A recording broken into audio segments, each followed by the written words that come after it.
qué sé yo, a ver, neurología, que quiero diagnosticar un tumor y saco una resonancia, una tomografía y veo el tumor y ya está. En reumatología es a veces más complicado y más que los exámenes auxiliares, pesa la manifestaciones clínicas que tenga el paciente. Es por eso que el diagnóstico muchas veces es clínico, no es tanto con exámenes auxiliares. Bueno, vamos a comenzar con la primera pregunta. Son bastantes preguntas, he agregado preguntas, porque ya saben que ahora no estamos solo preparándonos para el ENAM, sino también para todos los exámenes, ¿no? De salud, ENAM, reciente, etcétera.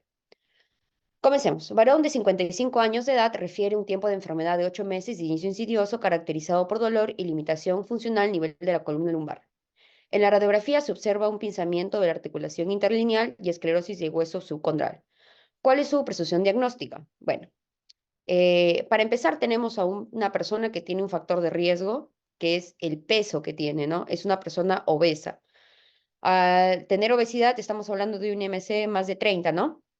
Entonces, eso de una u otra manera, el peso ya está haciendo que todas sus articulaciones de su cuerpo estén sobrecargadas. Además, nos habla de una enfermedad de un inicio insidioso, o sea, no es algo abrupto, sino es algo que de repente algunos días el paciente tiene dolor, otros días no tiene dolor, etcétera, etcétera. Ya no voy a admitir a ninguno de sus compañeros porque me están distrayendo, ¿ok? Eh, y ya. Además, acá lo más importante, bueno, como les decía, que era de inicio insidioso significa que, y esto lo van a escuchar en consulta y ustedes también lo pueden preguntar en consulta, que es que el paciente algunos días va a estar con dolor y otros días no va a tener ninguna molestia. De hecho, ese es algo clave para nosotros poder diagnosticar una enfermedad que se llama, ¿cuál sería el diagnóstico, chicos? A ver, alguien que sepa. Que acá lo más definitorio es lo que sale en la radiografía, que vamos a hablar más adelante de eso, no se preocupen. Sería la C, muy bien, es una artrosis o también llamada osteoartrosis, aunque ahora la terminología ha cambiado y se llama osteoartritis también. Solamente que para los pacientes a veces es un poco complicado, por así decirlo, diferenciar entre artrosis y artritis, por eso tendemos nosotros como médicos a llamar a esta enfermedad artrosis, ¿no? Puede ser, como les digo, yo puedo poner esto en el examen artrosis, osteoartrosis, osteoartritis, ¿ok? Entonces, esas tres terminologías.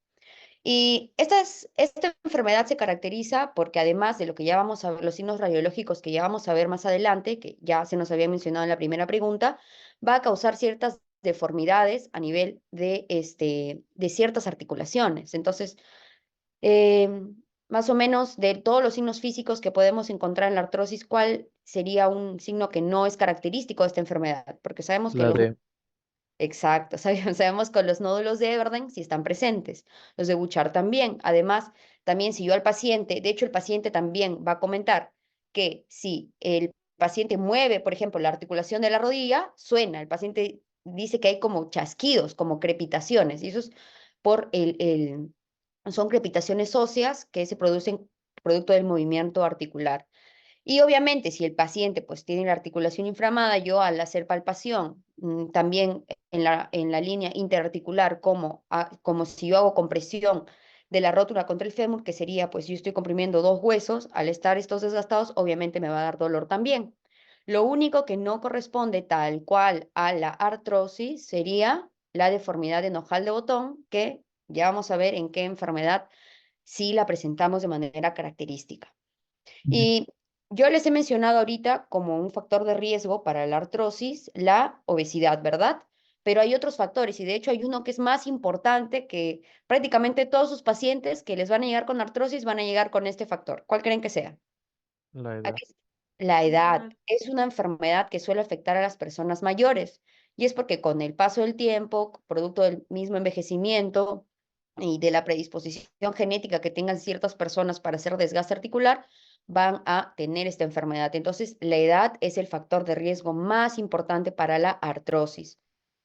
Y bueno, la artrosis es una enfermedad bien frecuente. Yo, por lo menos al día, sin mentirles, unas 5, o sea, de todos mis pacientes, de todos los 20 que atiendo, los 10 que ya los conozco porque son de enfermedades crónicas, por lo menos 8 de esos 10 tienen artrosis y son adultos mayores.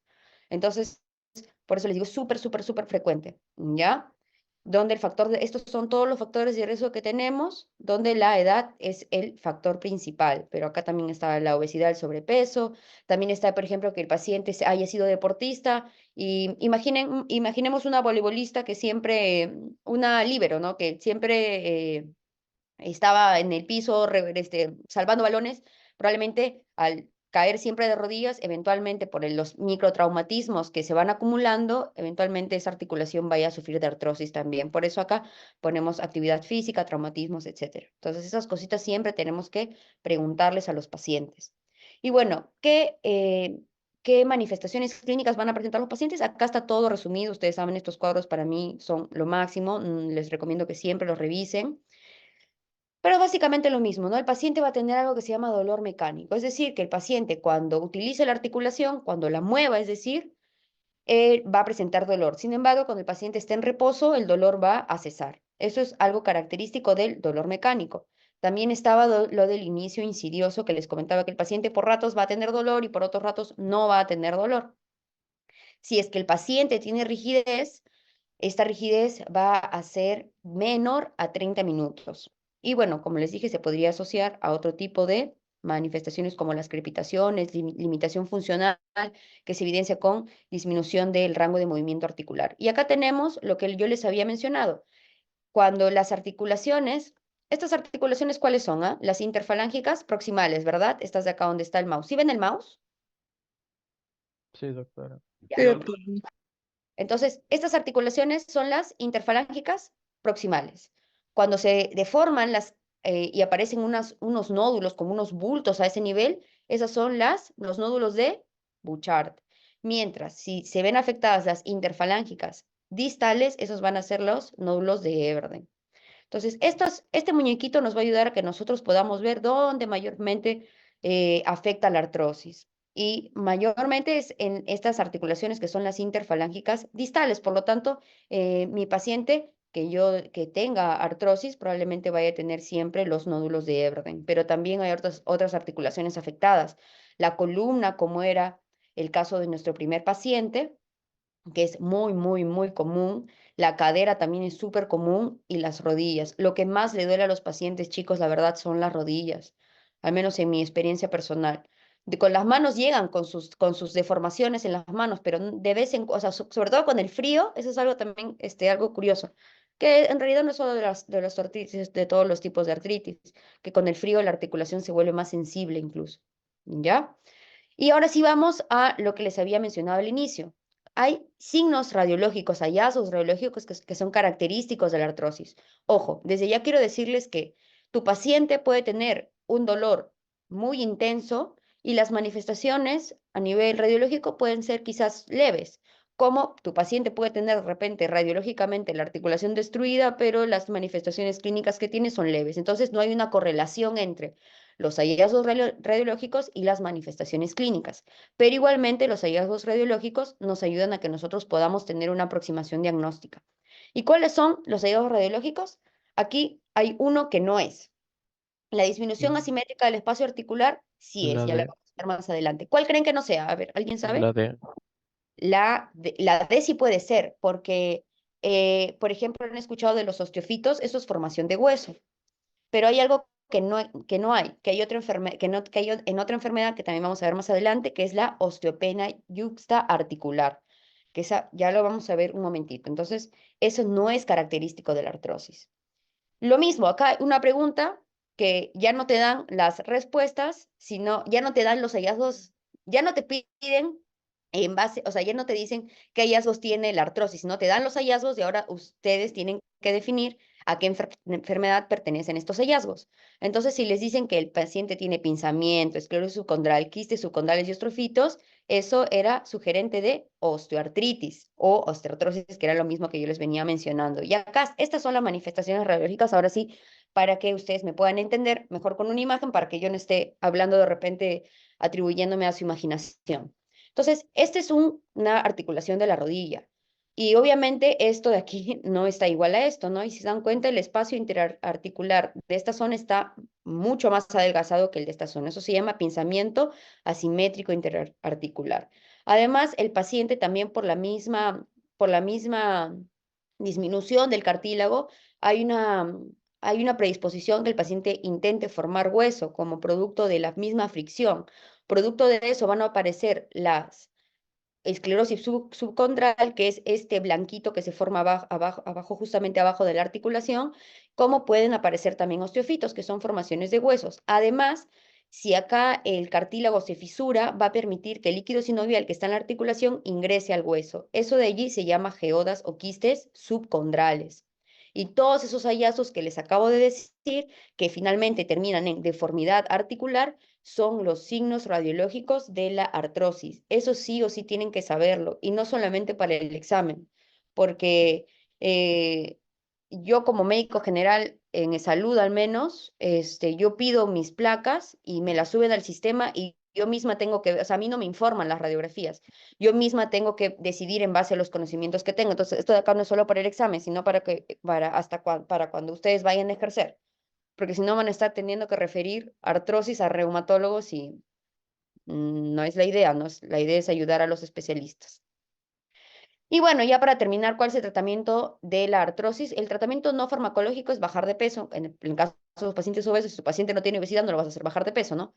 Y la terapia física, esto es muy, muy importante, la actividad física a todos los pacientes con artrosis, si es que no tienen pues una contraindicación para hacer actividad física, tenemos que mandarlos a hacer ejercicio, sí o sí, ¿ya? Porque con eso mejoran mucho más que con los fármacos. Porque el tratamiento farmacológico actualmente el preferido es con AINES tópicos. Los AINES tópicos, por ejemplo, el diclofenaco en gel, se lo pueden poner los pacientes en las articulaciones que no están muy profundas, por ejemplo, rodillas, tobillos, manos, hombro, pero por ejemplo, la articulación de la cadera que está al fondo, allí raramente va a ingresar todo el AINE, entonces quizás allí sí conviene el uso de AINES orales. El paracetamol antes era el tratamiento preferido, pero ahora, y de hecho habían preguntas en AM donde ponían esa como la respuesta, pero actualmente eso ya ha quedado desfasado, ¿ya? También, ¿cuándo podrían referir de repente a un paciente con artrosis? Cuando ya, a pesar del tratamiento no farmacológico, pasar del tratamiento farmacológico, el paciente se encuentra muy sintomático y bueno, quizá ya va a ser necesario que en ese momento se apliquen ya medidas más invasivas, por así decirlo, como las infiltraciones que hacen con glucocorticoides intraarticulares.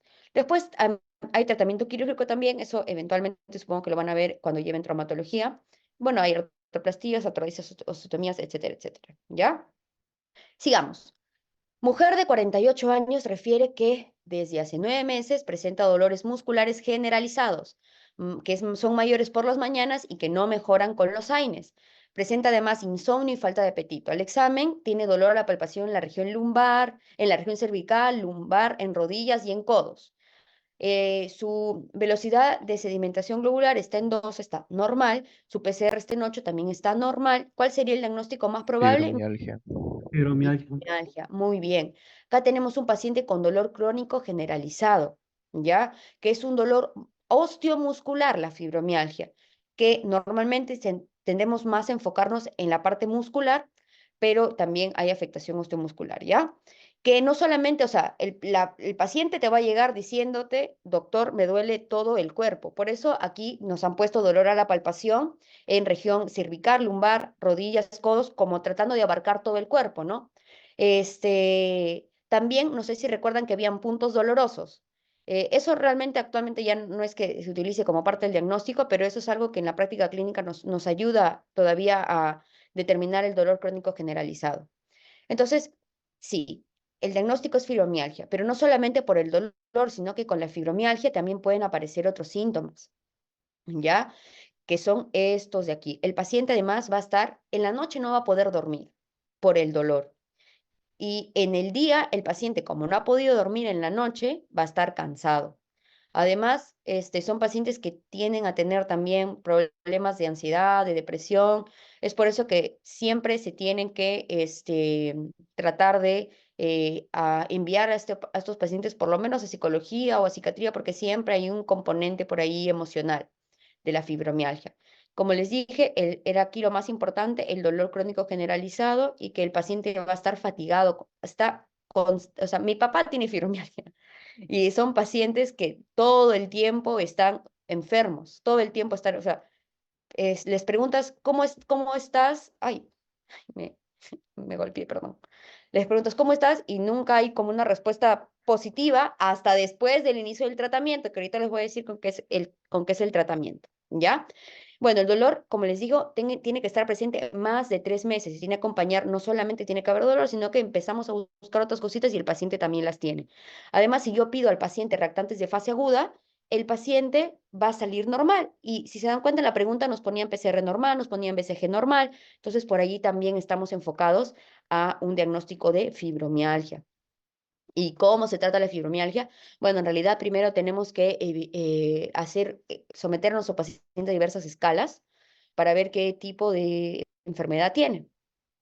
Y bueno, cuando ya tiene una enfermedad, por lo menos que sea moderada, con sintomatología moderada, severa, se prefiere en ese momento el inicio con antidepresivos, ¿ya? Lo que se utiliza es la amitriptilina, predominantemente. Es lo más común, pero hay otras opciones también. Igualmente, si les llegan a preguntar, solo les van a preguntar, busquen el antidepresivo y si hay amitriptilina, marcan amitriptilina. Pero también, como les digo, como puede ser también la duloxetina, un antidepresivo, por ahí también pueden variar las respuestas.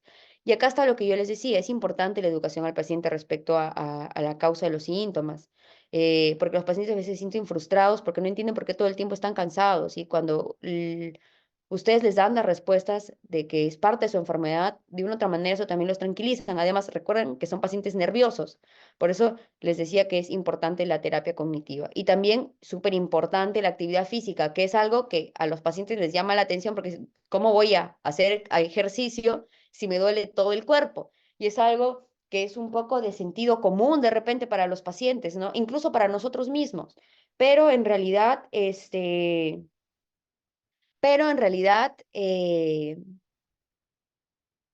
distraje, perdón. Pero en realidad, los pacientes mejoran un montón con el ejercicio. ¿Ya, chicos? Todos. La artrosis también, como les digo. Hasta ahorita artrosis, fibromialgia, ejercicios. Siguiente pregunta. Paciente mujer de 48 años presenta desde hace 6 semanas dolor articular, 6 semanas, ojo, dolor articular en ambas manos y rigidez matutina de manos. Exámenes auxiliares, anticuerpos, anticitrulinados positivos. ¿Cuál es el diagnóstico más probable? Miren, acá tenemos para empezar una artritis crónica, ¿no? Porque es más de 6 semanas de dolor articular. Además, ¿dónde se ubica predominantemente el dolor? A nivel de las manos. No nos dice específicamente qué articulaciones son, pero nos dice el nivel de las manos, que además del dolor hay rigidez. Encima sale un marcador que es clásico de esta enfermedad, que son los anticuerpos anticitulinados. ¿Cuál sería la respuesta? Artritis reumatoide. Artritis reumatoide, muy bien, chicos. Entonces, ahorita vamos a responder unas preguntas sueltas de artritis reumatoide y luego vamos a hacer como una recapitulación. Yo creo que esta enfermedad a todos por lo menos nos tiene que sonar de algo, porque creo que es la enfermedad principal reumatológica que aprendemos, ¿ya? Entonces, ¿cómo creen que sea la forma de inicio más frecuente de la artritis reumatoide? Que sea de rodillas y la articulación temporomandibular. ¿Ustedes creen que eso sea más frecuente? No creo, ¿no? Poliarticulares, asimétrica, no creo, ¿no? Y bueno, afectación pulmonar sí que puede tener artritis reumatoide, pero esa no es la forma de inicio más frecuente. Vale. Monoarticular tampoco es, muy bien. Monoarticular tampoco, puede debutar. De hecho, la artritis reumatoide puede debutar con cualquiera de las que estamos viendo, ¿ah? Pero estamos diciendo cuál es la más frecuente. Y la más frecuente, como ha mencionado su compañero, es ¿cuál es? Sí. La D. Muy Asimétrica. bien. Las muñecas y de forma simétrica. Es una artritis simétrica. Si fueran interfalángicas distales, ¿en qué pensaríamos más? En artrosis, ¿no? Como les acabo de mencionar. Y la afectación articular, ahora sí, bueno, ahora hay una pregunta muy parecida, que es, en la forma de inicio más frecuente de la artritis reumatoide, la afectación articular es monoarticular. Ya dije que puede ser cualquiera, pero ¿cuál es la más frecuente? La que es simétrica y aditiva. Ya esos son esas palabritas de simétrico, aditivo, así apúntenlas porque yo no sé por qué, pero pregunta eso bastante. ¿Ya? Y ahora sí, de las articulaciones, ¿cuál será la que más se afecta en la artritis reumatoide? La articulación del hombro, las interfalángicas distales, las metatarsofalancas, los tobillos o las metacarpofalángicas. Metacarpofalángicas, muy bien. metacarpo, muy bien, ¿ya? Entonces, creo que quedó duda respecto a a esta pregunta de acá, respecto a la forma de inicio más frecuente. Cuando se refiere a muñecas, chicos, les van a estar hablando de las articulaciones del carpo, ¿ya? Eso es como datito. Siempre que les pongan muñecas, no les están poniendo articulaciones del carpo para no hacérselas más sencillo, pero a eso se refieren. Entonces, por eso no sé si eso responde a la pregunta, yo no me acuerdo quién me lo puso en el chat, pero no sé si eso responde. ¿Ya? Ruiz, Diego Ruiz, ya está. Eh, ah, esperen, ya. No, ya mostré la respuesta. Bueno, la articulación, la deformidad. Ahora, obviamente que la artritis reumatoide es una enfermedad que causa deformación de las articulaciones que se ven afectadas. Es una artritis deformante tal cual.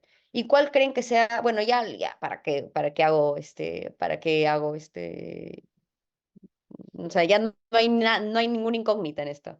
La deformidad más frecuente, y eso sí o sí lo tienen que saber, es la desviación cubital de los dedos, ¿ya? Y ahorita les voy a enseñar imágenes para que no quede en su imaginación. Entonces, la artritis reumatoide es una enfermedad autoinmunológica sistémica.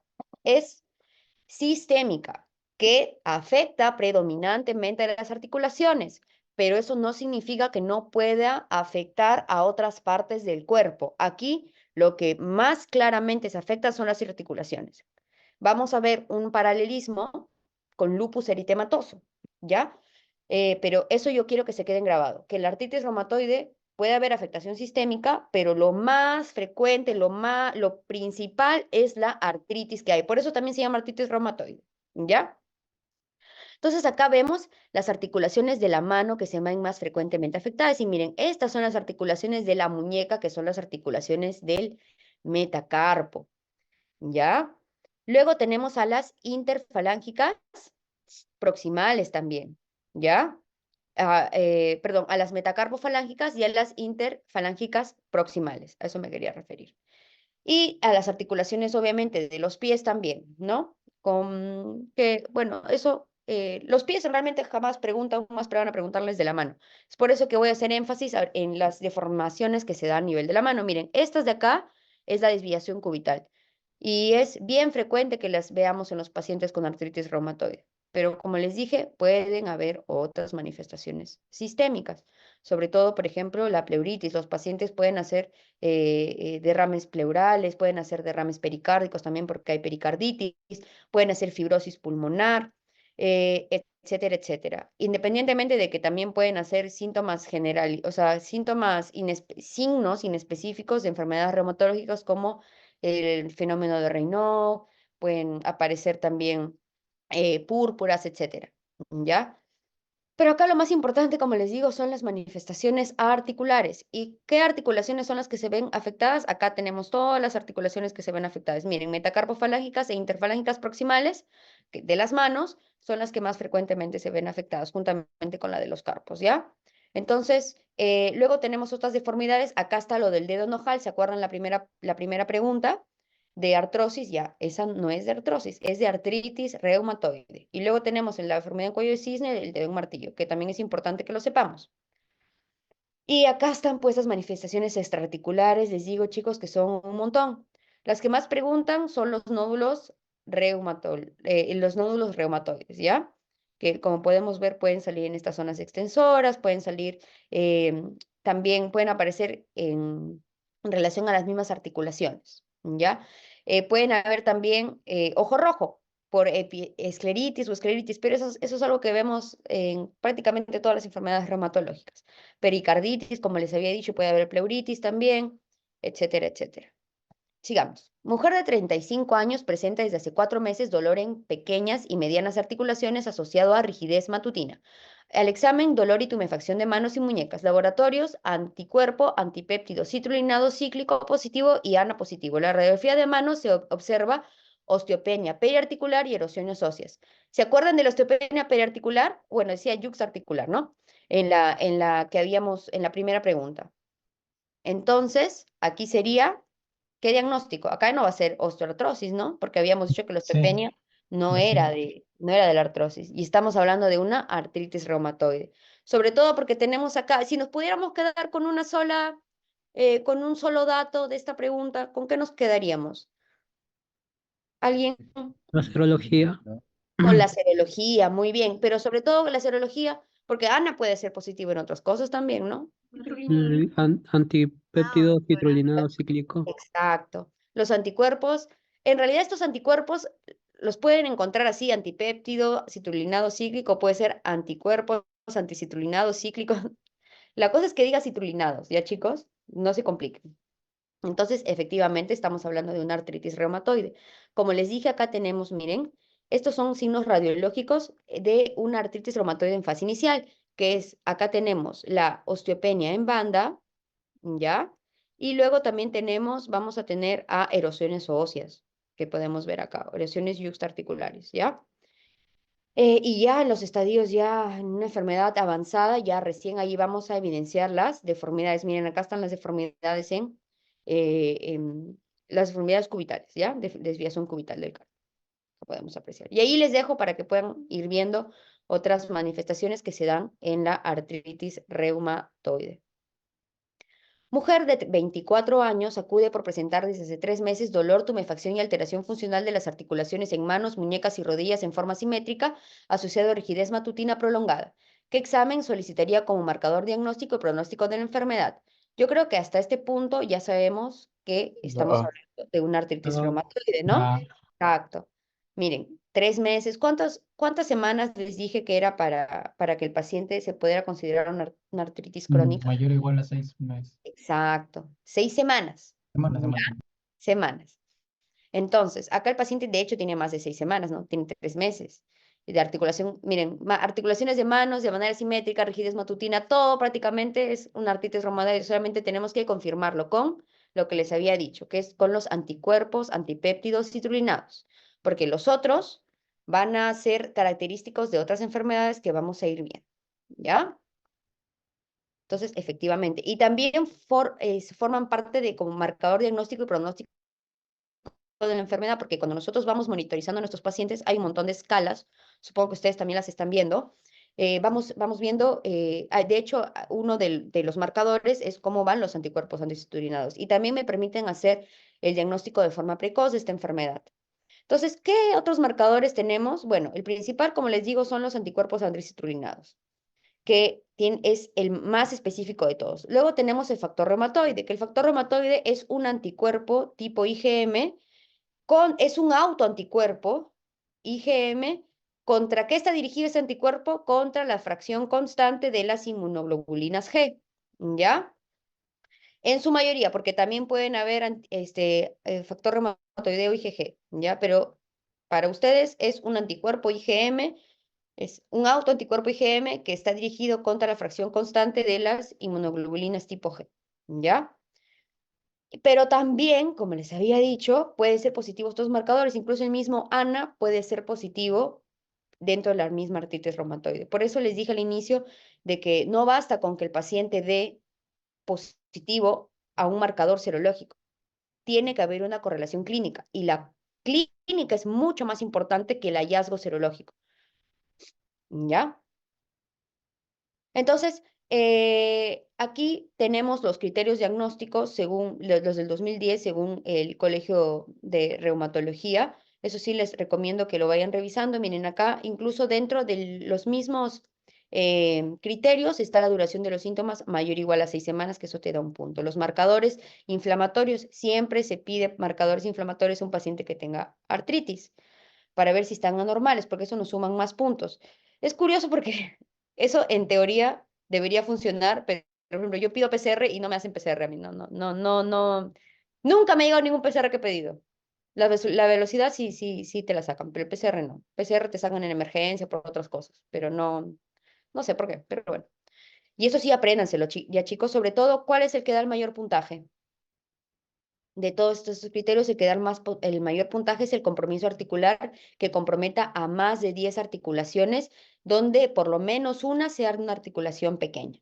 Ese te da 5 puntos. Y para yo hacer el criterio necesito 6 o más puntos. Imagínense que el paciente tenga todas las metacarpofalángicas de ambas manos comprometidas, ahí ya son 10 articulaciones, ¿no? Que tenga una del carpo, y ahí son 11. Y además sale BCG positivo, con eso ya podríamos hacer un diagnóstico, ¿ya? Paciente con diagnóstico de artritis reumatoide. ¿Cuál de los siguientes fármacos se considera hoy en día el de elección para su tratamiento? Un dato interesante es que esta pregunta ha venido en el residentado médico, pero en el 2020, pero ahorita que yo he estado banqueando para pues hacerles la clase, he visto que la misma pregunta les han tomado en salud en el año 2003, 2008, 2001, no sé qué año. Pero me pareció curioso porque hasta a mí me está sirviendo porque yo de acá voy a dar el examen. Entonces, se repiten las preguntas, chicos. De todos los exámenes siempre banqué en todo, ¿ya? Entonces, ¿cuál es el metotrexato, verdad? Que es un fármaco modificador de la enfermedad, porque con eso tenemos que hacer el tratamiento para artritis reumatoide. No basta dar tratamiento con antiinflamatorios, ya sea con AINES o con corticoides, porque la enfermedad va a seguir progresando. Tenemos que dar un tratamiento que sea con un fármaco modificador de la enfermedad. ¿Cuál es el que utilizamos nosotros? Es el metrotexato o metrotexate, ¿ya? También hay otras opciones. La que sí o sí les van a preguntar es este de acá. Pero hay otras opciones, todas estas de acá, así como también hay opciones de medicamentos biológicos. ¿Qué medicamentos biológicos por lo menos tienen que sonarles, chicos? El rituximab, ¿ya? El tocilizumab no tanto, pero obviamente también todos los anti-TNF, pero el rituximab siempre preguntan, incluso en el hospital, cuando pasen sus rotaciones clínicas, ¿ya? Entonces, yo no les voy a preguntar en el examen, yo solamente si les pregunto metotrexato. Mujer de 33 años presenta lesiones dérmicas en el rostro que aumentan por exposición al sol, dolor articular migratorio y convulsiones. Antecedente de 3 abortos, laboratorio, anemia, plaquetopenia, ANA positivo, radiografía de tórax, derrame pleural, leve bilateral. Diagnóstico, Lupus eritematoso. lupus. Muy bien, es un lupus. Y se van a dar cuenta que para el examen vamos a tener que saber 4 cosas, ¿ya? Uno, que hay algo en la piel. Te pueden poner alopecia, te pueden poner el típico rash de lupus, ¿ya? Esa es una cosa. O sea, lesiones dérmicas. Punto número 2, compromiso articular. Eso también lo van a poner siempre. Después, también me he dado cuenta que ponen bastante el compromiso pleural, o sea, el derrame pleural. Entonces, ahí vamos 4. Perdón, ahí vamos 3. Y para 4, en realidad te pueden poner o convulsiones o ahí te ponen ya la serología. Pero esto es algo clásico. Miren esta otra pregunta. El anterior es del ENAM del 2014 y este es del 2021.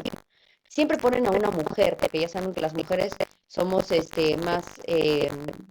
estamos más predispuestas a padecer este tipo de enfermedades reumatológicas. Entonces, mujer de 25 años, mujeres jóvenes, de hecho, también. Yo estoy esperando, vivo con el miedo desde que leí esta enfermedad de detectar en cualquier momento. Pero bueno, mujer de 25 años, desde hace 6 meses, dolor y tumefacción de pequeñas articulaciones. Entonces, ¿se cumple lo que les dije hace rato del compromiso articular? Sí. Al examen, el eritema malar, alopecia. ¿Se cumple lo que les dije de compromiso dermatológico? También. Radiografía de tórax, derrame pleural izquierdo. ¿Se cumple lo que les dije de la pleuresía? También se cumple. Luego van a encontrar ya otros hallazgos que también pueden haber, por ejemplo, la anemia hemolítica, pueden haber orina telescopada, se llama, que en la orina puedes encontrar de todo. Entonces, ¿cuál sería el diagnóstico más probable? Lo mismo, ¿no? Lupus.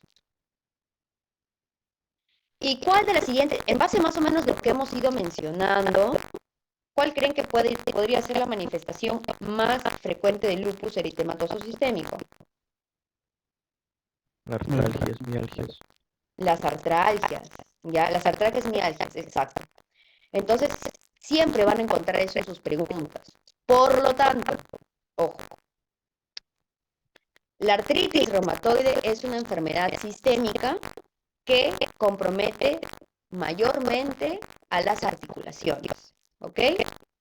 Ahora, el lupus es una enfermedad autoinmunitaria también sistémica, pero que no va a tener como tal una predisposición tan acérrima con las articulaciones, sino que también puede tener diversas manifestaciones, pero igualmente las artralgias es el signo más frecuente. ¿Ya, chicos?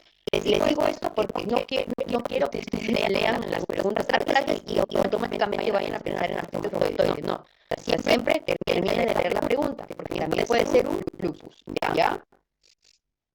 Entonces acá tenemos a nuestra paciente estrella, que es Aura Gómez, una muchacha joven, que tiene esta enfermedad. De hecho, que hizo la forma más grave de la enfermedad, que es una nefritis mecánica, ¿no? Entonces eso nos da a notar que esta enfermedad no es una enfermedad que puede ser o leve, moderado, puede ser muy grave y puede llevar a la muerte.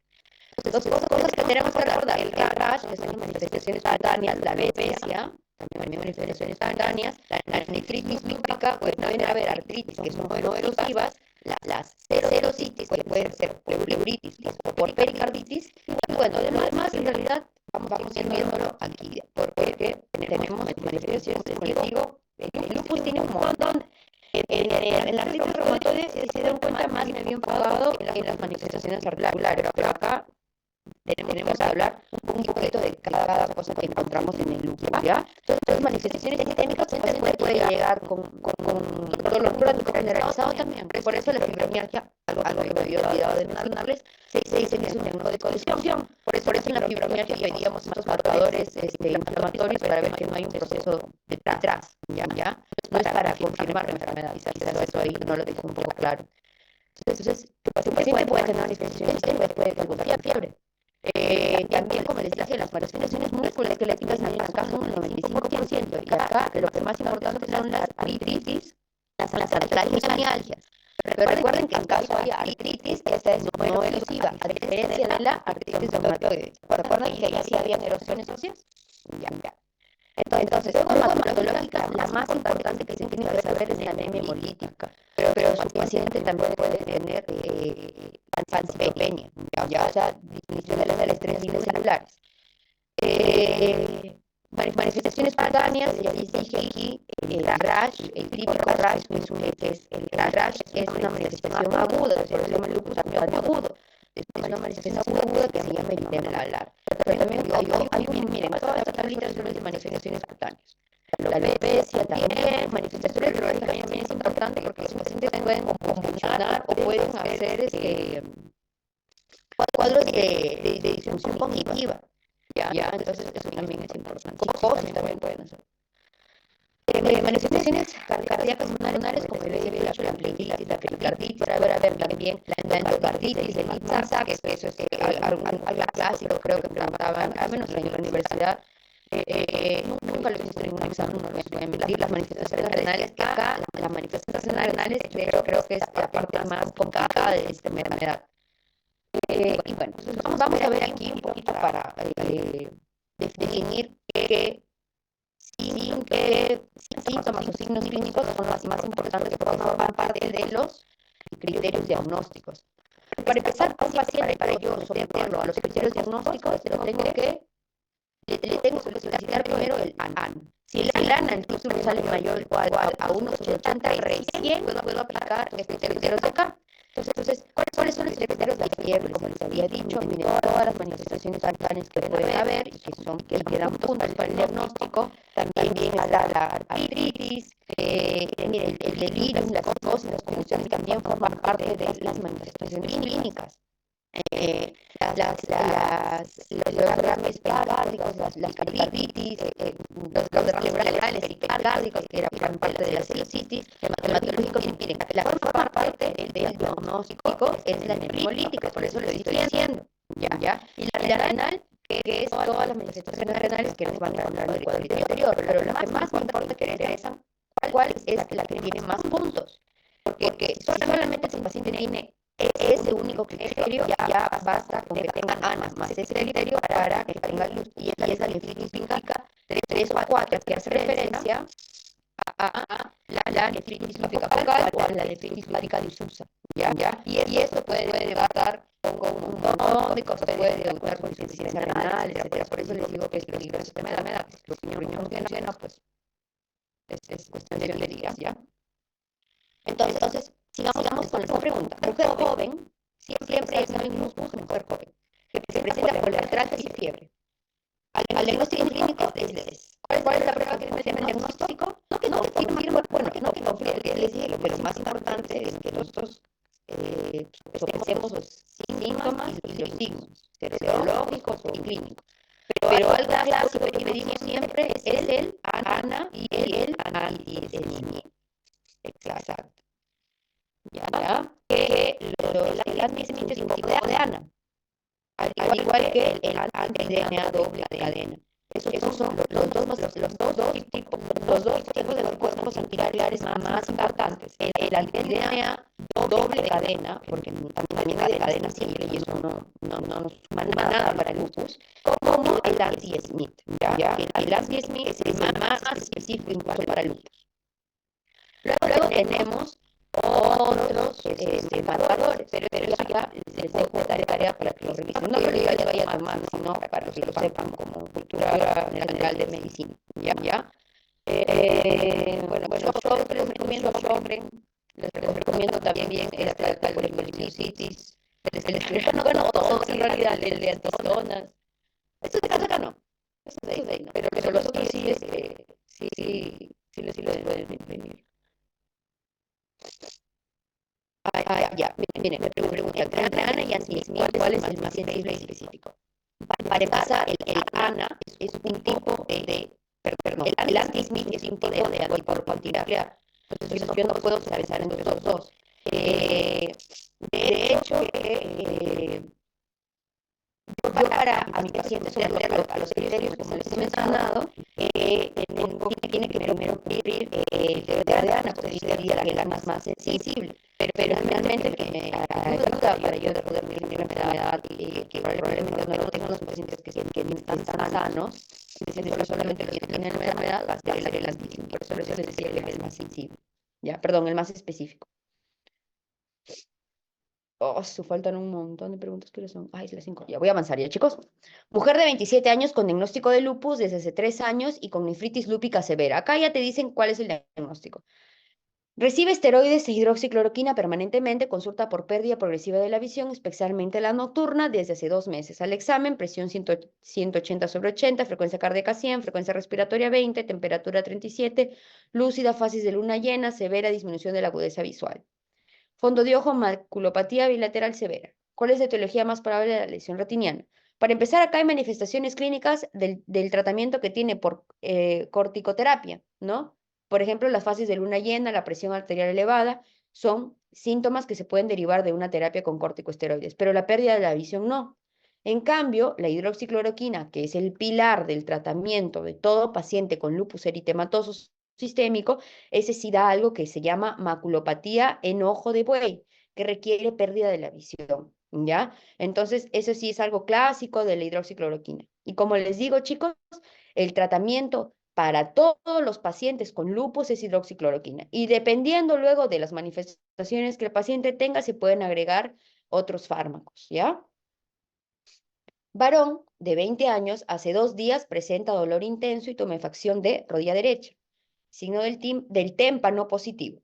¿Qué es el signo del témpano? ¿Alguien sabe? ¿O qué me da a entender? Que sí, o sea, ¿a qué se refiere? ¿Alguien sabe? ¿Nadie?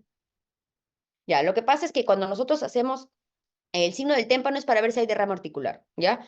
Si rebota, por así decirlo, es que si hay derrame articular. Eso básicamente nos quiere decir el signo del témpano, ¿ya, chicos?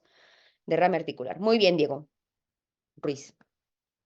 Entonces, Gracias. bien. Sí, el diagnóstico efectivamente es una artritis infecciosa. Vamos a ir desglosando por partes para que todos nosotros podamos identificar cuando una pregunta nos hace referencia a una artritis séptica o también llamada artritis infecciosa. Para empezar, las artritis infecciosas son enfermedades agudas. ¿Se acuerdan el lupus, la artritis reumatoide? ¿O se acuerdan la osteoartritis? La osteoartritis era algo más insidioso, algo crónico. La artritis reumatoide más de 6 semanas. En cambio, para los pacientes que tengan un compromiso de una articulación que está infectada, o sea, que está con bacterias que le están perjudicando, eso se llama artritis infecciosa, los síntomas van a ser agudos. Acá en esta pregunta nos dicen, miren, 2 días. Encima dice dolor intenso y tumefacción de rodilla derecha. Si se dan cuenta, es algo monoarticular. Una sola articulación, en este caso la rodilla derecha, sino el témpano que nos dice que hay líquido, hay derrame articular.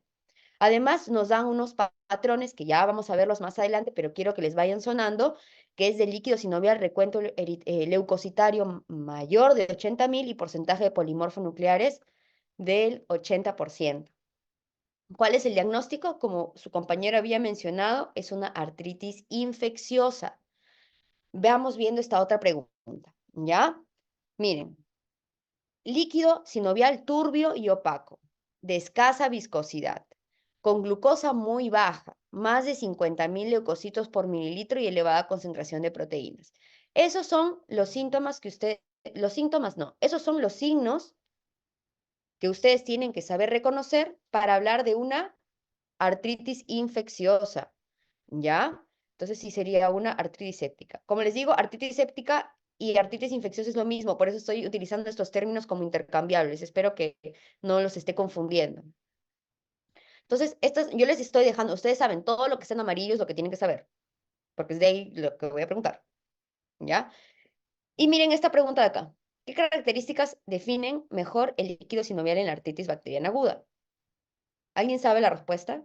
Porque esto me parece una respuesta interesante. La C. ¿Por qué?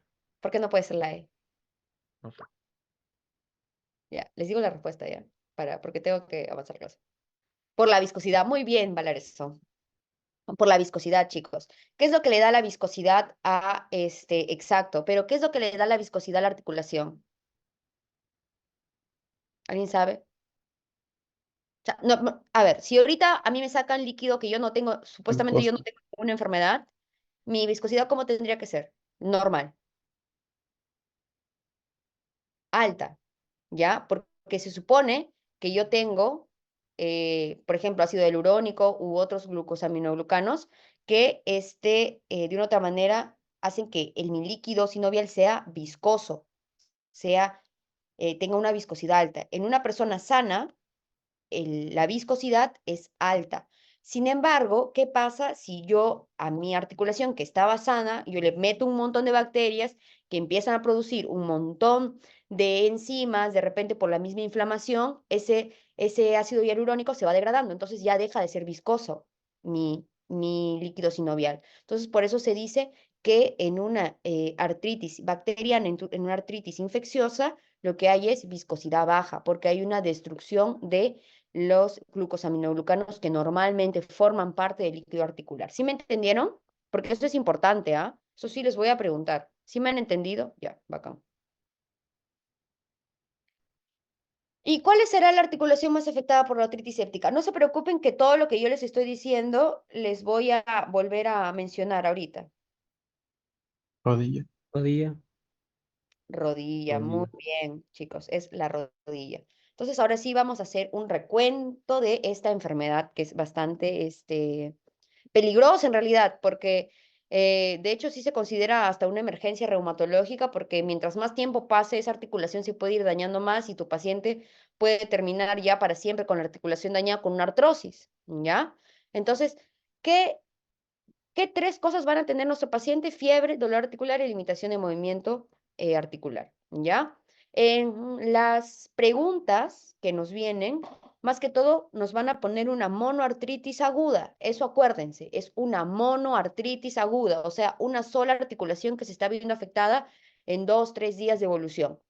Además, es una articulación que va a tener signos inflamatorios como edema, como eritema, como aumento de la temperatura y bueno, como pérdida de la funcionalidad de la articulación misma. Como les dije, suele ser monoarticular, la articulación que más frecuentemente se ve afectada es la rodilla. Y aquí nosotros vamos a encontrar que en el líquido sinovial vamos a ver estos patrones que no se los voy a decir ahorita porque se los voy a repetir en unas cuantas diapositivas, ¿ya? Entonces, la artritis séptica es porque hay unas bacterias, que pueden ser de diversos tipos, ya vamos a ver también eso, colonizan, bueno, no colonizan, sino infectan las articulaciones, porque ahí normalmente no deberían estar bacterias, son, ay, quiero decir algo, pero es que no es del todo cierto. Es que supuestamente también tenemos flora en todo el cuerpo, pero no tendrían que haber bacterias malas en nuestras articulaciones, ¿ya? Entonces, a eso me refiero. Cuando eso sucede, cuando una bacteria que no tendría que estar ahí y está allí por algún motivo, ya sea ha habido un trauma abierto o hay una condición que esté predisponiendo a la articulación a que se infecte, como una prótesis, o que hayan colocado estos tratamientos interarticulares, cualquiera de esos que predispongan a la articulación, la diseminación hematógena también, la diseminación por contigüidad, todo eso va a predisponer a que pues haya una presencia de patógenos dentro de la articulación que estén causando una infección y bueno, todo eso va a dar la sintomatología que ya les he mencionado. Entonces, ¿cuál creen? Miren, acá vamos a volver a leer la pregunta, pero la respuesta es clara. ¿Cuál creen que es el germen más frecuente de la artritis séptica? Porque acá nos ponen un joven de 13 años que hace 3 días, ojo, 3 días nuevamente, les digo, esto es agudo.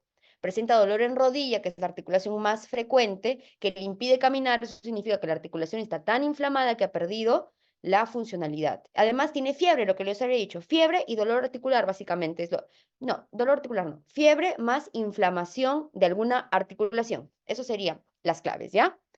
Entonces, rodilla derecha dolorosa, aumentada de volumen y signos inflamatorios. El hemograma, miren, hemograma es obviamente generalizado, ¿no? Leucocitos 25.000 y 10% de abastonados. Ojo, no se confundan. Acá no dice líquido sinovial.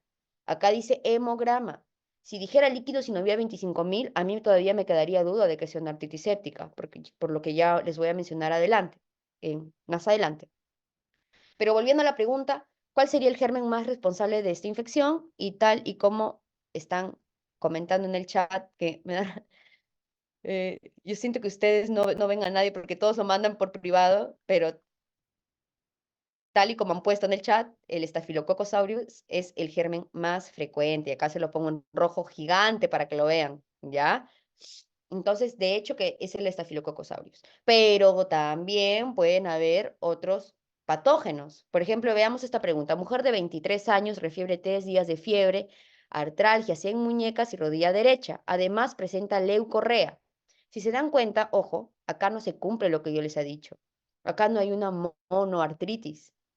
Acá tiene artralgias en muñeca y en rodilla derecha. Además tiene leucorrea. ¿Qué es la leucorrea? ¿Qué tiene que ver con la articulación en este momento de la nada? Nos ponen leucorrea. ¿Por qué será? ¿Alguien sabe?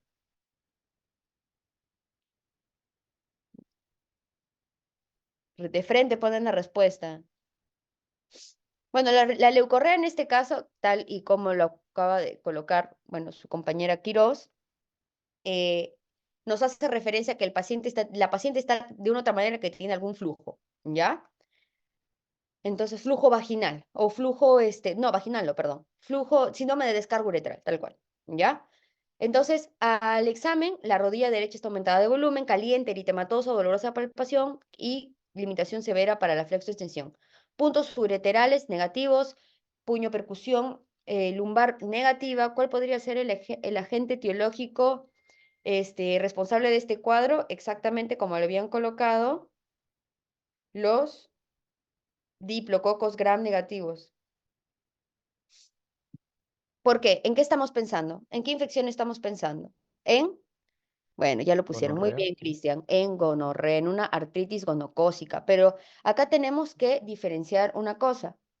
A ver, un momento, creo que, no, ya no. Es que pensé que necesitaban el Zoom, pero no, ya me dijeron que no.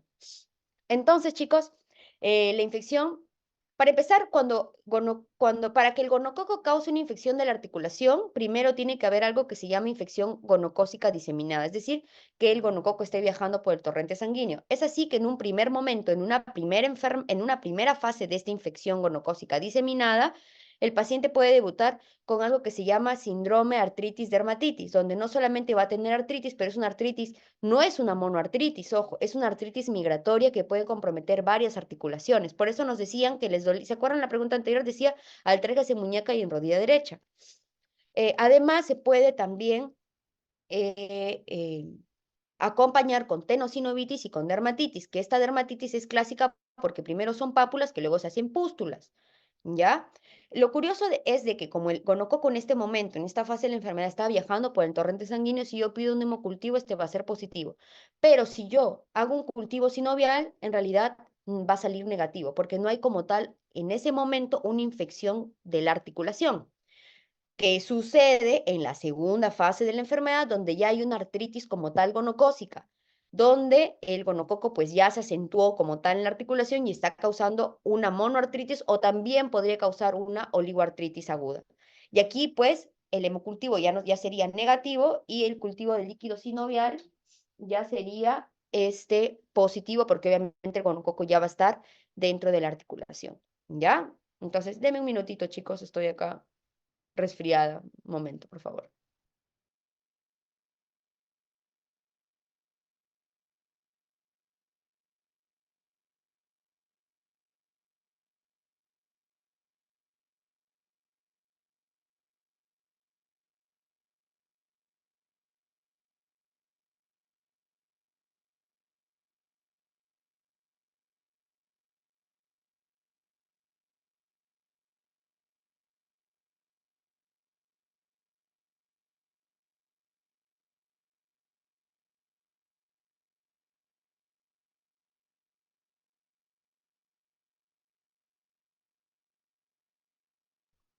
Ya volví, disculpen, chicos.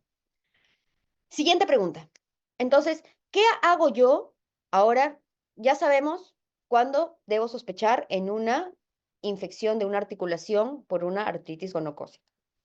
Ya sabemos cuál es el agente más probable. Ya sabemos que hay otros agentes como el gonococo que también pueden causar una artritis infecciosa. Y ahora, ¿cuál será la forma en la que yo puedo confirmar el diagnóstico de una artritis infecciosa? Y para eso tenemos esta pregunta de aquí que dice: a la emergencia llega un niño de 10 años de edad en posición antálgica, proveniente del campo, traído por sus padres, quienes refieren ha presentado fiebre, otra vez dije fiebre, por 7 días consecutivos acompañado de dolor en miembro inferior izquierdo. Al examen físico se observa impotencia funcional en cadera izquierda. Se presume el diagnóstico de artritis séptica. ¿Cuál sería la prueba para confirmar el diagnóstico? Acá lo que nosotros tenemos que hacer es algo que se llama estudio del líquido sinovial.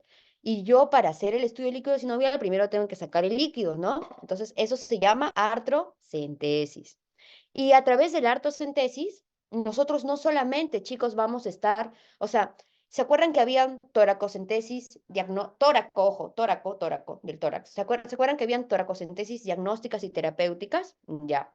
Entonces aquí la artrocentesis también es diagnóstica y también es terapéutica. De hecho, así tú estés 100% seguro de que por algún otro medio estás 100% seguro de que tu paciente tiene artritis infecciosa, igualmente tienes que drenar esa articulación porque forma parte del tratamiento, ¿ya? Entonces, aquí tenemos sí o sí que sabernos, por favor, cuáles son las características del líquido articular, tanto del normal como del séptico, como del inflamatorio, como del traumático. Ahorita yo les voy a hablar del séptico. Para empezar, es un líquido turbio. Miren cómo es, turbio. Así normalmente no se debe ver.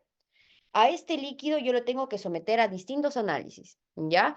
Por ejemplo, citoquímico para ver glucosa. En una artritis séptica, como hay bacterias, ¿se acuerdan cuando hablamos de derrame pleural que decía cuando habían bacterias, las bacterias se comían la glucosa? Ya. Por lo tanto, la glucosa va a estar baja en un líquido séptico. Por otro lado, van a ver cómo hay bacterias, tiene que haber también una parte de respuesta del sistema inmunológico, que eso se evidencia con leucocitos aumentados. Por eso les digo, una cosa es la leucocitosis en el hemograma, que también puede haber, y otra cosa es una leucocitosis en el líquido sinovial. No se vayan a confundir en la pregunta, por favor, lean bien.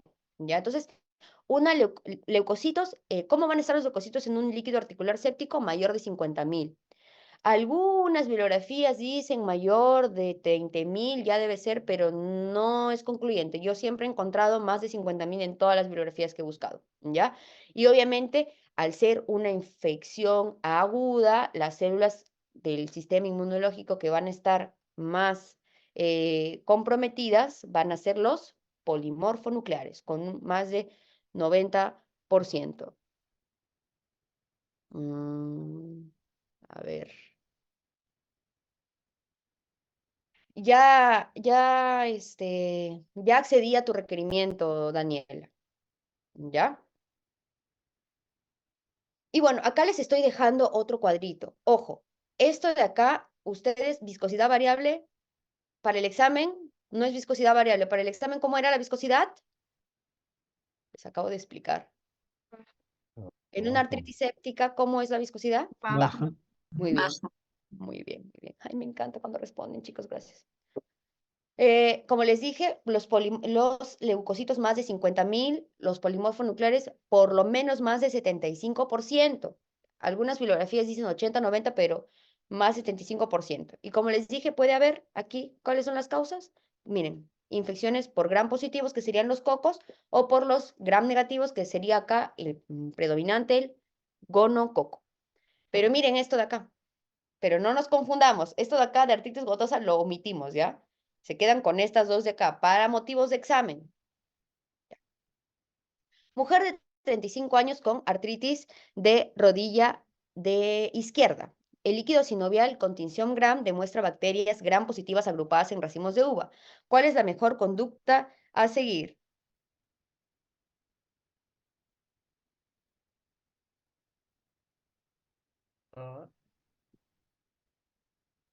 Exacto. Miren, acá no ni siquiera nos preguntan por el agente etiológico, perdón, por el tratamiento específico. Nos dicen cuál es la mejor conducta a seguir. Yo les había dicho que sí o sí teníamos que drenar la articulación, porque forma parte también del tratamiento. Y si es una infección por sentido común, ¿qué tengo que dar? No tengo que dar antiinflamatorios, ¿no? Pues no lo va a curar al paciente, le calmará el dolor, pero la infección va a seguir ahí. Entonces, por sentido común, si hay una infección, tengo que dar antibióticos. Entonces, drenaje y antibióticos vía parenteral. Pero ahora sí, Staphylococcus aureus, ya saben que es una bacteria que se agrupa en racimos, por eso también la pregunta anterior, ¿ya? Acá hace referencia a Staphylococcus aureus, gram positivas agrupadas en racimos de uva. Y acá nos preguntan, ahora sí, dice un paciente diagnosticado de artritis séptica donde se aisló a partir del líquido articular Staphylococcus aureus resistente a cloxacilina, ¿qué deberíamos dar?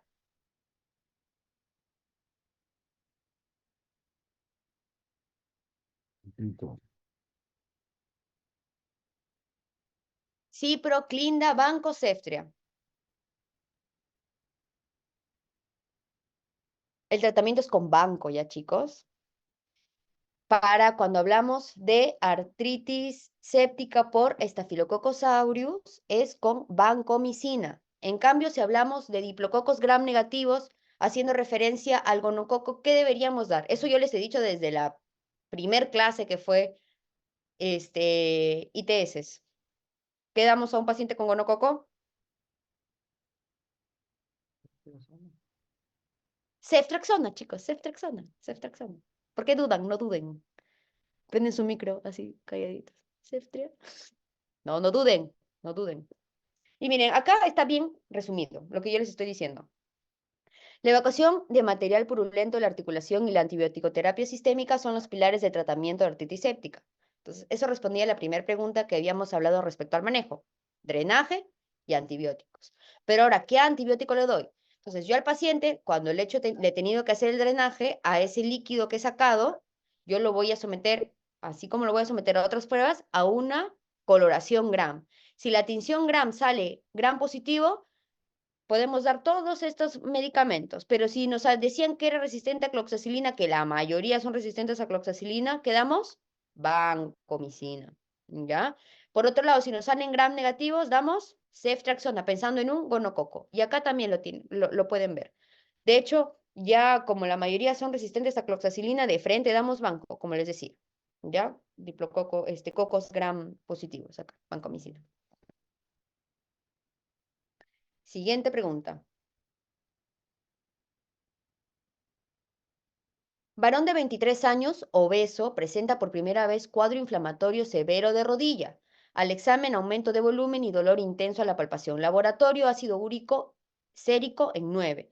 ¿Cuál es el posible diagnóstico y qué examen solicitaría para confirmar su hipótesis? La ¿Qué creen? C. Muy bien. Es una crisis gotosa aguda. Ahorita vamos a ver cómo es que yo puedo diferenciar a esta enfermedad. De hecho, esta también es una monoartritis aguda. O sea, al igual que la artritis séptica, afecta a una articulación, inflama a una articulación. Pero acá va a haber otro tipo de hallazgo en el líquido sinovial. Acá yo no voy a encontrar bacterias. A menos en el examen no voy a encontrar bacterias. Me van a decir que es gram negativo. ¿Y con qué entonces hago el diagnóstico, como les decía? Con el estudio líquido Ácido sinovial, ¿ya? úrico. Pero, ¿qué voy a encontrar? Porque si yo en la artritis séptica encontraba bacterias, ¿qué voy a encontrar en la artritis gotosa aguda? Si no hay bacterias. Ácido úrico Cristales. elevado. En el líquido sinovial voy a encontrar ácido úrico elevado o voy a Cristales de urato. ver exacto, Cristalino. exacto, muy bien. Vamos a ver cristales. Ay, esperen, ya. Presencia de cristales de urato monosódico intraleucocitario en el líquido sinovial, ¿ya? Ahorita les voy a enseñar otra imagen. Y miren, esto de acá indique cuál de las siguientes proposiciones le parece cierta en relación con un episodio agudo de gota. ¿Cuál creen que sea cierta? Siempre tiene que haber hiperuricemia. O sea, si tu paciente llega con ácido úrico de 4, pero está con una podagra tremenda, dices, no, no, no, esto no es. Le sacas el líquido de articulación sinovial y se ven cristales, pero dices, no, esto no es porque no tiene hiperuricemia. ¿Así funciona? No funciona así, ¿no? ¿O sí? ¿Siempre tiene que haber hiperuricemia? No, ¿verdad? No siempre se acompaña de hiperuricemia. Entonces, la primera es falsa. El tratamiento requiere alopurinol. En un episodio agudo de gota damos alopurinol. No. Ni que quisiéramos empeorarlo al paciente, ¿no?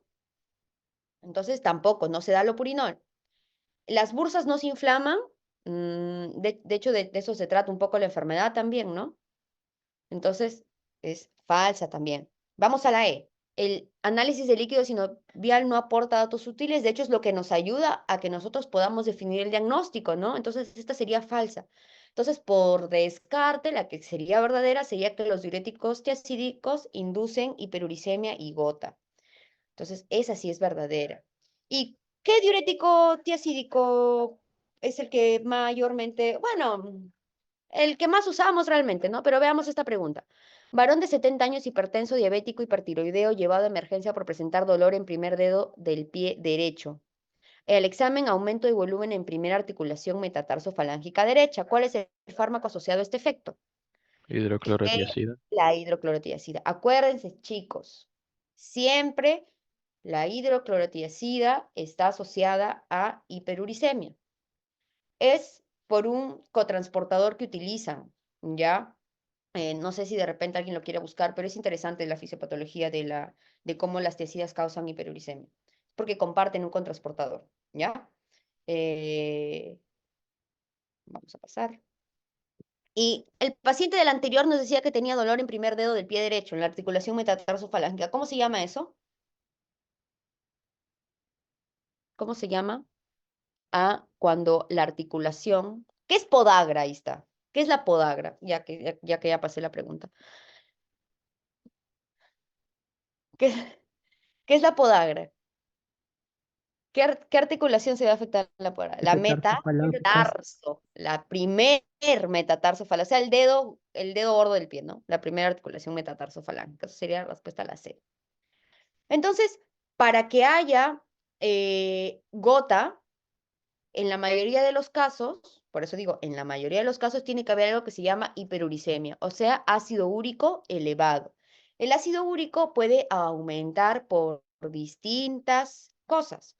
Aquí les estoy poniendo puede ser porque disminuye la excreción de ácido úrico, que eso es lo que pasa, por ejemplo, con los diuréticos testículos, como les digo, comparten allí para ser excretados, comparten un mismo transportador. Entonces, por eso, o sale la tiacida o sale el ácido úrico. Y como va a tener que salir la tiacida, porque la tiacida va a ganar, el ácido úrico no hay cómo salga, no hay cómo se excrete y se acumula y por eso causa hiperuricemia, ¿ya? De hecho, esa es una de las causas más comunes. Pero en general, la causa más común es la disminución de la excreción del ácido úrico. También puede haber aumento de síntesis, como por ejemplo pasa en las hemólisis, en los síndromes mieloproliferativos, en la psoriasis, donde hay un aumento del recambio. Todavía no vemos dermato, pero en la psoriasis hay un aumento de recambio celular. Entonces, todo eso da lugar a un aumento de síntesis de ácido úrico, ¿ya? También hay enfermedades, como el síndrome de Lesch-Nyhan, que también, para que les suene de algo, pero como les digo acá, lo que les van a preguntar son los diuréticos tiacídicos. Y se podría decir que la piracinamida también es una, yo les dije en la clase de la semana pasada de tuberculosis, que la piracinamida, yo les puedo poner un paciente con TB que en tratamiento con piracinamida y que hace gota, ¿no? Entonces, y tratar de ir correlacionando las especialidades, que es algo que sí me gusta hacer. Entonces, se podría decir que un paciente que va a sufrir de gota va a tener cuatro posibilidades. Uno, que simplemente no tenga gota, que simplemente tenga algo que se llama hiperuricemia sintomática, que eso es simplemente cuando el ácido úrico es mayor a ¿cuánto? Se puesto con las diapos. Mayor a, acá está, ¿no? Ahí está, mayor a 7, muy bien. Entonces, tu paciente en ese momento puede, por eso están las líneas continuas, o no puede, puede o no puede hacer algo que se llama gota. Cuando su paciente debuta, perdón, con una inflamación de una articulación, que tiende a ser la primera metatarsofalange que se llama podagra, eso se llama crisis gotosa aguda y son enfermedades muy dolorosas, o sea, hay una monoartritis aguda, hay una inflamación de una articulación. Entonces, en ese momento, nosotros tenemos que dar tratamiento antiinflamatorio. Pero luego tu paciente puede pasar algo que se llama gota intercrítica, que es que le pasa el ataque de gota aguda y se queda normal, ¿ya? Se llama gota intercrítica. Es como que el periodo asintomático, por así decirlo, al que vuelve el paciente después de haber tenido una crisis gotosa aguda. Y finalmente, otra posibilidad que podría tener el paciente es algo que se llama gota atofasia crónica, donde ya aparecen esos como nódulos, esas tumoraciones que son por depósito de ácido úrico, ¿ya? Que es la gota atofasia crónica. Entonces, aquí nosotros sí podemos dar tratamientos hipouricemiantes. Acá no. Esto de acá se llama podagra, lo les había dicho, que era la primer metatarsofalangica. Miren, estos son los tofos que podemos encontrar, que los tofos pueden aparecer en las zonas extensoras, pueden aparecer en los pabellones, en los pabellones, claro, auriculares, etcétera, ¿ya? Miren. Acá hay otros síntomas, no, otros hallazgos radiológicos que se pueden presentar en la artritis gotosa. Y ahora sí, para hablar, ya hablamos de que hay hiperuricemia asintomática, de que hay gota aguda, de que hay gota intercrítica y de que hay gota atofasia. Ahorita les voy a decir el tratamiento de las cuatro posibilidades que tiene nuestro paciente.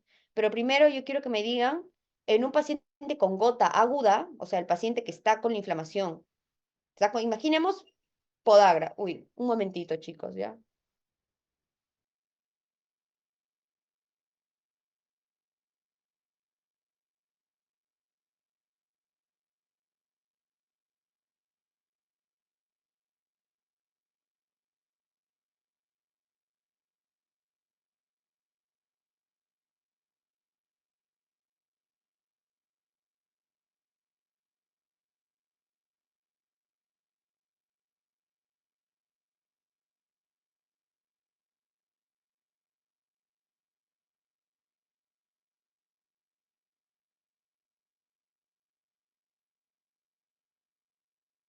Ya. Entonces, ¿qué tratamiento? Volví.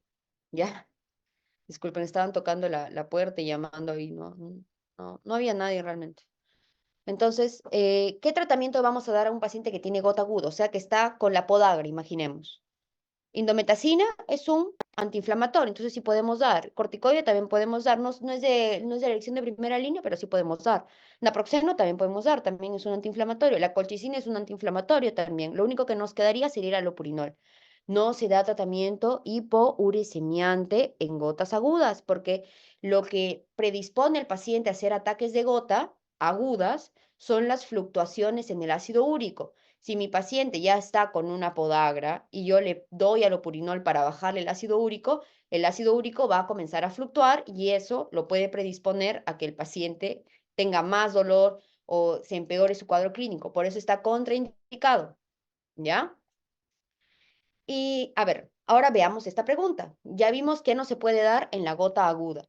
Ahora vamos a ver cuál sería el tratamiento para un paciente que tiene estas características, que dice varón de 60 años, desde hace 3 años, presenta dolores articulares episódicos, actualmente con ácido úrico de 8, sin dolor articular. Al examen se palpan tofos en el pabellón auricular, rodillas, codos, sin signos de flogosis. ¿Cuál sería el tratamiento más apropiado? Aquí ya no está en una gota aguda, está en una gota tofacia, ¿no? Crónica. Y aquí quedábamos entonces, aquí sí podíamos dar el alopurinol. Entonces, exacto, muy bien, damos el alopurinol. Y acá está resumido. En la hiperuricemia sintomática no damos nada, porque es más probable que el paciente nunca haga gota que haga gota. Por eso a mi papá, por ejemplo, le han recetado y él nunca ha hecho gota ni tampoco nunca ha hecho cálculos por ácido úrico. Y yo le he suspendido el tratamiento porque mi papá ya toma como 5 pastillas y no va a tomar una para nada, ¿no? Literalmente, cuando no está indicado. Entonces, una hiperuricemia sintomática no se trata. Luego veíamos la otra posibilidad era la artritis gotosa o la crisis gotosa aguda, ¿ya? Aquí el tratamiento sí es con colchicina o con AINES, el de primera elección. De segunda elección tenemos a los corticoides, como les había mencionado, pero todos estos forman parte de los posibles tratamientos que podemos dar en una artritis gotosa aguda. Por otro lado, en una gota intercrítica o en una gota tofacia, ya allí tenemos que dar, ya no enfocarnos tanto en tratamiento antiinflamatorio, porque acá el paciente no tiene molestias. Si es que no tiene tofos, es que ya, o sea, si es que, o puede tener tofos, que sería una gota tofacia, pero que no le molestan, o puede simplemente estar en una gota intercrítica, que es que el paciente ha debutado con su artritis gotosa y ahorita ya está sintomático. Entonces, en esos momentos el paciente no tiene molestias, no tiene dolor. Entonces, ¿para qué le voy a dar antiinflamatorios? Aquí el tratamiento del pilar es con alopurinol, pero ojo, ojo, ojo, ojo, ojo. Igual se les da por lo menos, me parece, 2 meses de colchicina cuando vas a iniciar tratamiento con alopurinol, justamente porque siempre existe el riesgo de que estas fluctuaciones hagan que el paciente debute con una artritis gotosa, ¿ya? Pero lo que tienen que saber es, artritis gotosa aguda, antiinflamatorios. Gota tofacia o gota intercrítica, hipuricemiantes, ¿ya? ¿Qué hipuricemiante utilizamos? La alopurinol. Es el único que tienen que saber, es el único que les voy a preguntar. Acá les dejo un cuadro comparativo. Luego, ustedes saben que la gota son cristales de urato monosódico, pero pueden haber otras enfermedades por depósito de cristales, como por ejemplo la condrocalcinosis, que es lo que son los depósitos de pirofosfato de calcio, ¿ya? Que es la pseudogota, muy bien, Diego Ruiz. Y bueno, ahora sí ya vamos a ir terminando la clase. Aquí les estoy dejando, todavía no acaba, pero aquí les estoy dejando este cuadro. Yo creo que sí va a tener que acabar. ¿A qué hora es su clase de tesis? A las 6, doctora. Ya, voy a hacerlo en 5 minutos. Este cuadro de aquí nos resume algo que se llama espondiloartropatías seronegativas. Las espondiloartropatías seronegativas son un conjunto de enfermedades que van a tener, como dice su nombre, factor reumatoideo negativo y que pueden ser de diversos tipos, pero que suelen estar asociadas al HLA B27, ¿ya? Entonces tenemos aquí sobre todo estas de acá, la espondilitis anquilosante, y tenemos espondilitis anquilosante, por ejemplo, la artritis psoriásica, el síndrome de Reiter, básicamente acá, las que tenemos aquí, ¿ya? Incluso también la artritis asociada a la enfermedad inflamatoria intestinal.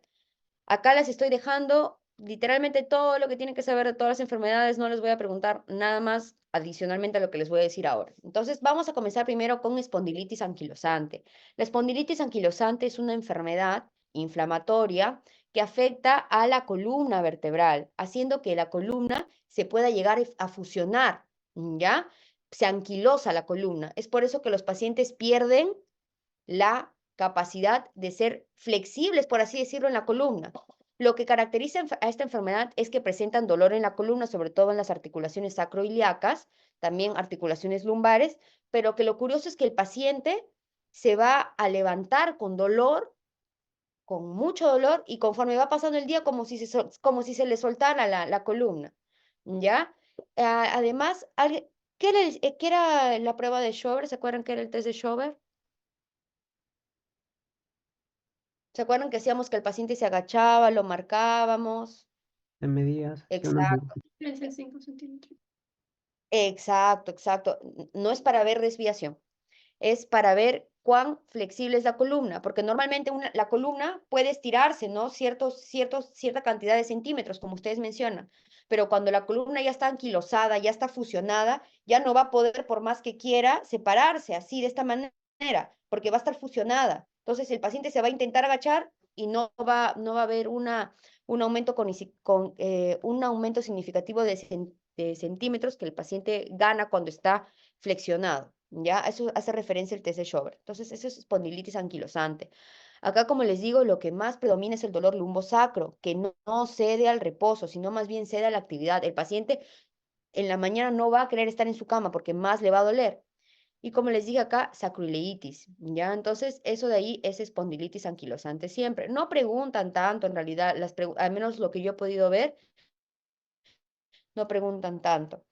Además, como cualquier otra espondiloartropatía seronegativa, también se puede asociar a oligoartritis de otras articulaciones, por ejemplo, rodillas, muñecas, tobillos, a entesitis, por ejemplo, del tendón de Aquiles, o pueden haber manifestaciones también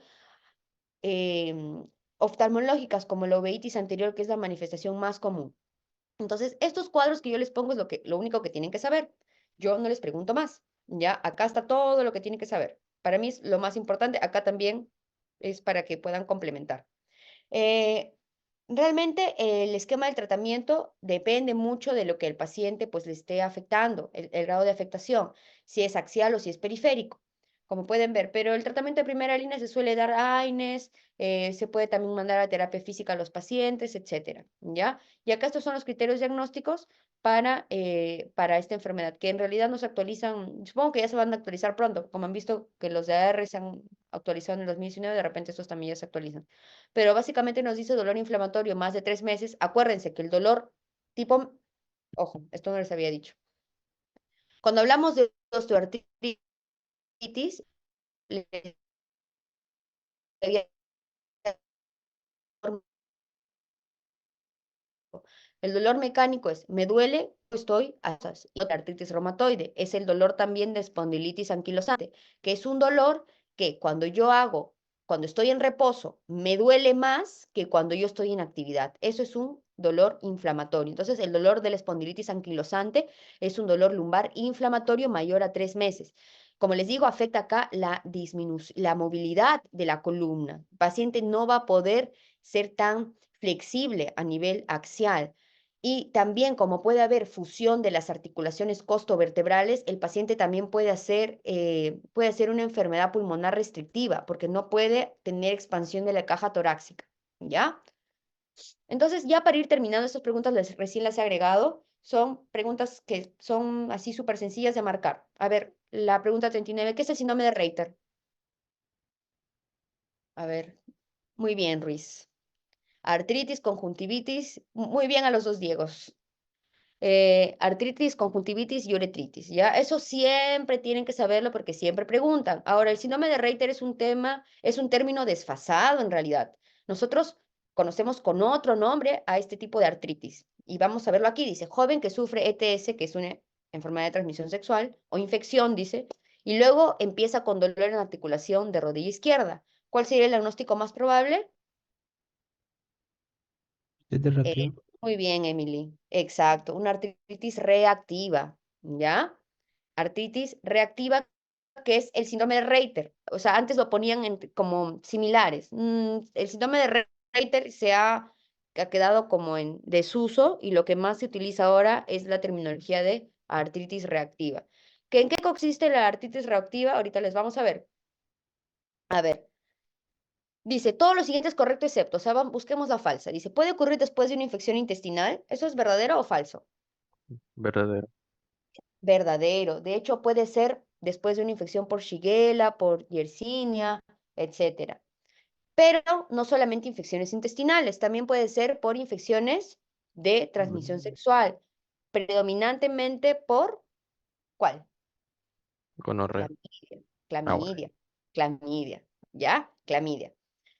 Está relacionada, dice, puede ocurrir después de una infección venérea, entonces la primera sería verdadera, ¿no? La segunda también sería verdadera. El antígeno de histocompatibilidad B27 está frecuentemente involucrado. Yo les había dicho que en toda espondiloartropatía seronegativa, de una otra manera había una relación con el HLA-B27. Se dice que estos pacientes puede reincidir su artritis reactiva, o que incluso pueden hacer una artritis reactiva crónica. Entonces, eso también es correcto. La salmonella, Yersinia y clamidia están implicados, también les había dicho correcto. ¿Y será que Campylobacter no está implicado en la artritis reactiva? ¿Será eso cierto? Esa es la falsa, ¿no? Porque sí puede estar comprometido. Entonces, síndrome de Reiter, habíamos dicho conjuntivitis, uretritis y artritis. Acá lo único que sí tienen que saber es lo que está acá. Ya no les pienso preguntar más, porque ya se nos acabó el tiempo. Me habría gustado de repente decirles un poquito de cositas más, pero creo que he hecho muy larga la clase también. Es decir, como estoy agregando, o sea, no estoy quitando preguntas del ciclo anterior, es raro que quite, quitaré una o dos. Eh, este, ya, bueno, perdón, me distraje leyendo el chat. Les decía que les estoy haciendo más preguntas a ustedes realmente que a los chicos del ciclo pasado. Les voy a pasar el link del examen. Eh, Me habían colocado en el chat que querían que los acepte de su otro dispositivo. Hace ratazo me lo han puesto. No sé si todavía necesitan eso. A ver, acá.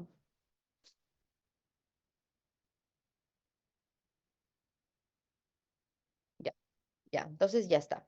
Entonces, chicos, ahorita les voy a pasar por este medio el examen. Ya saben que el examen lo responden por Zoom y hoy día ya les empiezo a subir sus notas. ¿Qué hay notas? La mayoría tiene 20 en realidad. Ya saben que aunque yo intente hacer mi curso difícil, no puedo.